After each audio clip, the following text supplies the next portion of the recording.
ನಮಸ್ಕಾರ ವೀಕ್ಷಕರೇ, ಕದಂಬ ಸುದ್ದಿವಾಹಿನಿಗೆ ಸ್ವಾಗತ. ನಾನು ನಿಮ್ಮ ಮಂಜುನಾಥ್ ಕನ್ನಾಳೆ. ಮೊದಲಿಗೆ ಮುಖ್ಯಾಂಶಗಳು.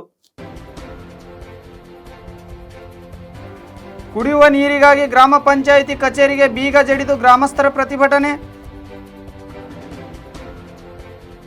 ಪೆನ್ಡ್ರೈವ್ ಕೇಸ್ನಲ್ಲಿ ಎಚ್ಡಿಕೆ ಹೆಸರು ಹೇಳಲು ಡಿಕೆಶಿ 100 ಕೋಟಿ ರೂಪಾಯಿ ಆಫರ್, ದೇವರಾಜ್ ಸ್ಫೋಟಕ ಹೇಳಿಕೆ. ಬೆಳೆ ಪರಿಹಾರ ಹಣ ಬಿಡುಗಡೆ ಆದರೂ ರಾಷ್ಟ್ರೀಕೃತ ಬ್ಯಾಂಕ್ಗಳಲ್ಲಿ ರೈತರ ಹಣ ಕೊಡುತ್ತಿಲ್ಲ.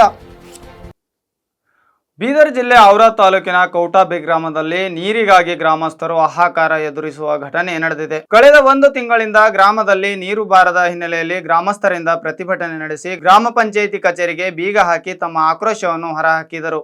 ಇದೇ ಸಂದರ್ಭದಲ್ಲಿ ಗ್ರಾಮದ ಮಹಿಳೆಯರು ಹಾಗೂ ವಯೋವೃದ್ಧರು, ಮಹಿಳೆಯರು ಸೇರಿದಂತೆ ಹಲವರು ಪ್ರತಿಭಟನೆಯಲ್ಲಿ ಭಾಗವಹಿಸಿದರು. ಬೇಕೇ ಬೇಕು, ನೀರು ಬೇಕು ಅಂತ ಪಟ್ಟು ಹಿಡಿದ ಗ್ರಾಮಸ್ಥರು ಗ್ರಾಮ ಪಂಚಾಯಿತಿಗೆ ಹಾಗೂ ಗ್ರಾಮ ಪಂಚಾಯಿತಿ ಅಭಿವೃದ್ಧಿ ಅಧಿಕಾರಿಗೆ ಧಿಕ್ಕಾರ ಕೂಗಿ ತಮ್ಮ ಆಕ್ರೋಶ ಹೊರಹಾಕಿದ್ದಾರೆ.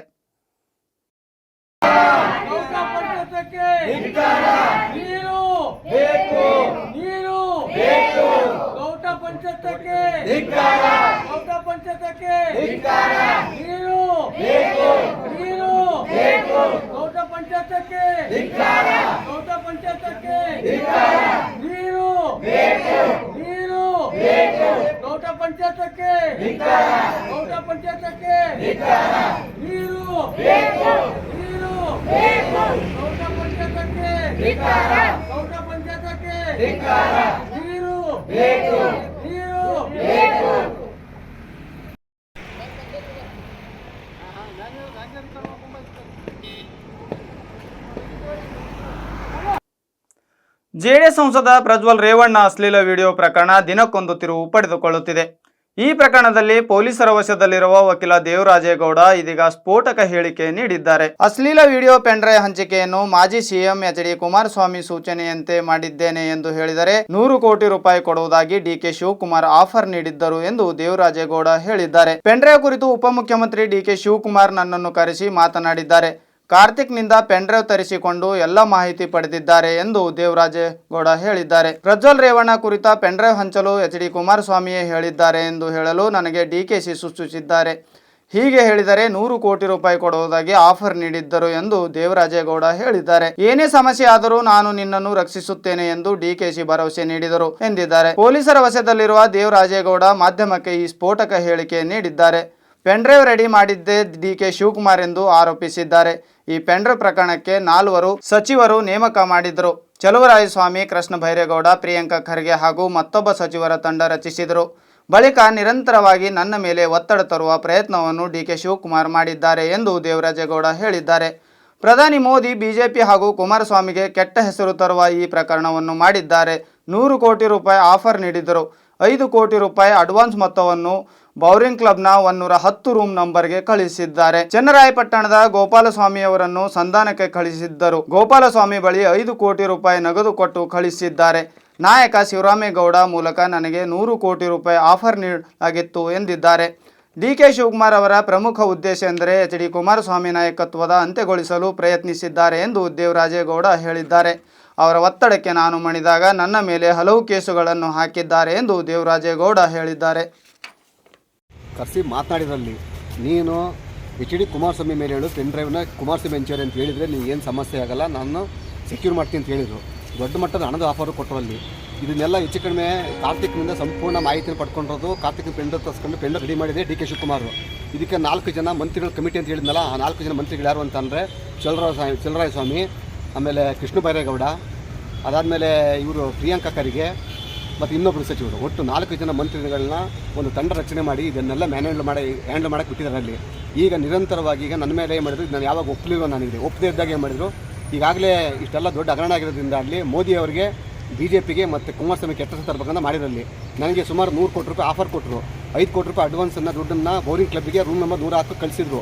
ಆ ಮೀಟಿಂಗಿಗೆ ನನಗೆ ಯಾರು ಹೇಳಿ, ನಮ್ಮ MA ಗೋಪಾಲಸ್ವಾಮಿ ಇದ್ದಾನಲ್ಲ, ಚಂದ್ರಪಟ್ಟಣ ಗೋಪಾಲಸ್ವಾಮಿನ ಸಂಧಾನ ಕಳಿಸಿದ್ರು. ಅಲ್ಲಿ 5 ಕೋಟಿ ರೂಪಾಯಿ ಕ್ಯಾಶು ಕೊಟ್ಟು ಕಳಿಸಿದ್ರು. ಅಲ್ಲಿ ಎಷ್ಟು ಕೋಟಿ ಆಫರ್ ಮಾಡಿದ್ರು? 100 ಕೋಟಿ ರೂಪಾಯಿ 100 ಕ್ರೋಸ್. ಯಾರು ಸರ್ ಆಫರ್ ಮಾಡಿದ್ದು? D K Shivakumar.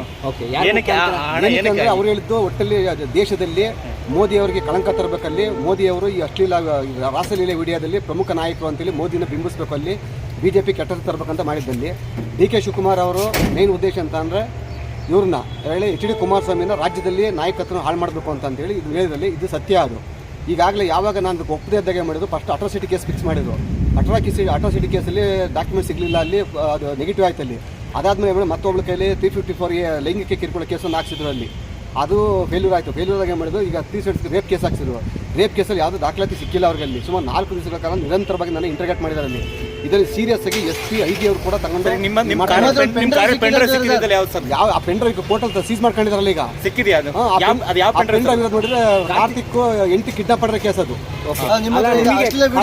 ಸಿಕ್ಕಿದೆ ಸರ್ ಅವ್ರಿಗೆ. ಅದು ಅಶ್ಲೀಲ ವಿಡಿಯೋ ಅಲ್ಲ, ಅದು ಕಾರ್ತಿಕ್ ಮನೆಯ CC ಕ್ಯಾಮ್ರಾ ಫುಟೇಜ್ ಅದು. ಆ ಪೆನ್ ಡ್ರೈವ್ನ ನಾ ಕೊಡೋ ಪೆನ್ ಡ್ರೈವ್ ಇಲ್ಲ ಅಂತೇಳಿ ಈಗ ಇದನ್ನ ಫಿಕ್ಸ್ ಮಾಡ್ತಾ ಕುಂತಾರೆ. DK ಶಿವಕುಮಾರ್ ಆಫರ್ ಮಾಡಿದ್ ನಿಮ್ಗೆ ಯಾರ ಮುಖಾಂತರ? DK ಶಿವಕುಮಾರ್, ಶಿವರಾಮೇಗೌಡ. ಹೌದು.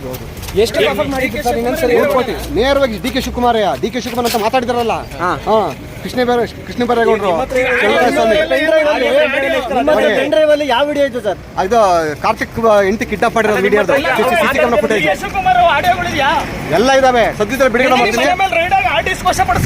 ಸರ್ಕಾರ ಪತನ ಆಗ್ತದೆ. ನಾನು ಹೊರಗಡೆ ಬಂದಿರ್ತೇನೆ, ಸರ್ಕಾರ ಪತನ ಆಗೋಯ್ತದೆ.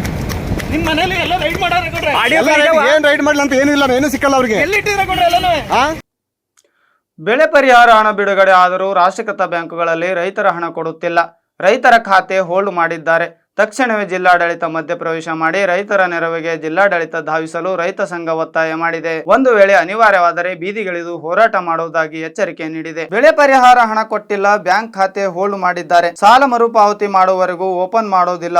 Chincholi taluka state bank of India SBI SBH bank merge ಆಗಿದ್ದು ಸರಿಸುಮಾರು 250 ಜನ ರೈತರ ಖಾತೆಗೆ ಜಮಾ ಆದ ಬೆಳೆ ಪರಿಹಾರ ಹಣ ರೈತರಿಗೆ ಕೊಟ್ಟಿಲ್ಲ. ರೈತರ ಬೆಳೆ ಸಾಲ ಮರುಪಾವತಿ ಮಾಡದೇ ಇರುವುದರಿಂದ ರೈತರ ಬೆಳೆ ಸಾಲ ಕಟ್ಟಬೇಕು, ಇಲ್ಲ ಅಂದರೆ ನಿಮ್ಮ ಪರಿಹಾರ ಹಣ ಕೊಡುವುದಿಲ್ಲ ಎಂದು ರೈತರಿಗೆ ಘಂಟಾಘೋಷವಾಗಿ ಹೇಳುತ್ತಿದ್ದಾರೆ. ರಾಷ್ಟ್ರೀಕೃತ ಬ್ಯಾಂಕು ಅಧಿಕಾರಿಗಳು ಮುಂಗಾರು ಮಳೆ ಬೇಗ ಬಂದರೆ ಮುಂಗಾರು ಬಿತ್ತನೆಗೆ ಬೀಜ, ರಸಗೊಬ್ಬರ, ಆಳು ಮುಂತಾದ ಬಿತ್ತನೆ ಅಂಶಗಳನ್ನು ತರಲು ಖರ್ಚು ಆಗುತ್ತದೆ ಎಂದು ರೈತರು ಕನಸು ಕಾಣುತ್ತಿದ್ದರು. ರೈತರ ಕನಸು ನುಚ್ಚು ನೂರು ಮಾಡಿ ರೈತರಿಗೆ ನಿರಾಶವಾಗುವಂತೆ ಇದೊಂದು ಅನ್ನದಾತ ರೈತರ ವಿರೋಧಿ ರಾಷ್ಟ್ರೀಕೃತ ಬ್ಯಾಂಕುಗಳಾಗಿ ಎದ್ದು ಕಾಣುತ್ತಿವೆ.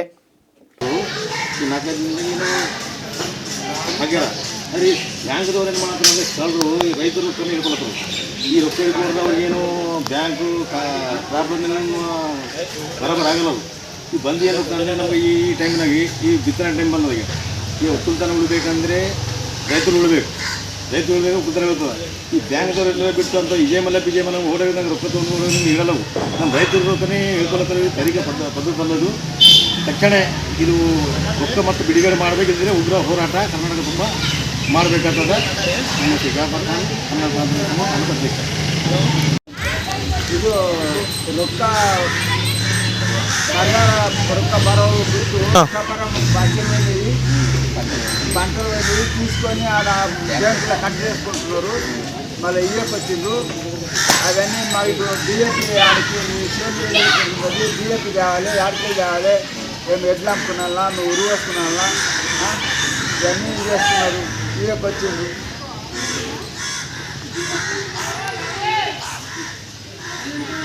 ఇంకా పైసలు ఇయ్యకు వచ్చిండ్రు. ఏం చేయాలి మేము? ఊరు వస్తుకొని సావాలన్నా, ఎడ్లు అమ్ముకున్నా, యాడ్ అమ్ముకున్నాలి. ఈయనకు వచ్చిండ్రు. అన్నీ కట్ చేసుకుంటున్నారు బ్యాంకుల్లో. వచ్చిన పైసలన్నీ గవర్నమెంట్ ఇచ్చిన పైసలన్నీ కట్ చేసుకుంటున్నారు. ఇవన్నీ చేస్తున్నారు.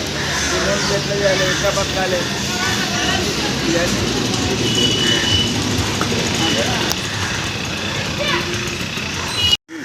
మాకు పంట పైసలు వాళ్ళకి వచ్చినాయి. రైతులు మేము పేదలం ఉన్నాము. మాకు కొరకు వచ్చింది. బ్యాంకులు మొత్తం పట్టుకుంటున్నారు. మేము ఏం చేయాలి? ఇప్పుడు మేము చేపలు ఉన్నాం, పేదలు ఉన్నాం. మేము ఏం చేయాలి? ఏం ఎట్లా బతకాలి? మేము పండుగ వచ్చాయి. మాకు DAP పైసలు లేవు, ఎన్ని పైసలు లేవు, ట్రాక్టర్ పైసలు లేవు. అన్ని పైసలు పడుకుంటున్నాం, అన్ని బ్యాంకులు పడుకుంటున్నాం. ఏం చేయాలి ఇప్పుడు? మేము మా పైసలు మాకు ఇస్తే మేము మన సరఫరా చేసుకున్నాం.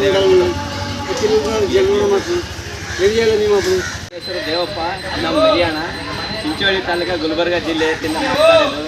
ನಮ್ಮ ಪರಿಹಾರ ದುಡ್ಡು ನಮ್ಮ ಬ್ರ್ಯಾಂಚಿಗೆ ಕಲ್ಲೂರು ಬ್ರ್ಯಾಂಚಿಗೆ ಜಮಾ ಆಗಿದೆ ನಮ್ಮ ದುಡ್ಡು. ಆದರೆ ಬ್ಯಾಂಕಿನವರು ಇದು ನಮಗೆ ಸೇರಬೇಕಾದಂಥ ದುಡ್ಡು ಸಾಲ ಇದ್ದ ಕಾರಣ ಹಾಗಾಗಿ ನಮ್ಮ ಅಮೌಂಟನ್ನು ಅವರು ಮುಡ್ಕೊಳ್ಳೋತರ. ದಯವಿಟ್ಟು ಬ್ಯಾಂಕಿನವರಿಗೆ ಗಮನ ಇಡುವುದೇನೆಂದರೆ ನಮ್ಮ ಕಡೆ ಇದು ರೈತರ ಪರವಾದ ನಮ್ಮ ಸಾಲ ಬ್ಯಾಂಕಿನ ಕಡೆ ಜಮಾ ಆಗಿದ ತಕ್ಷಣ ಅವರು ಮುಡ್ಕೊಡೋದು ಒಳ್ಳೆಯದಲ್ಲ. ಯಾಕಂದರೆ ಈಗ ಬಿತ್ತನೆ ಬೀಜ, ಯಾಕಂದರೆ ಭೂಮಿಗೆ ಗೊಬ್ಬರ ಸಲುವಾಗಿ ನಮಗೆ ಅವಶ್ಯಕತೆ ಇದೆ.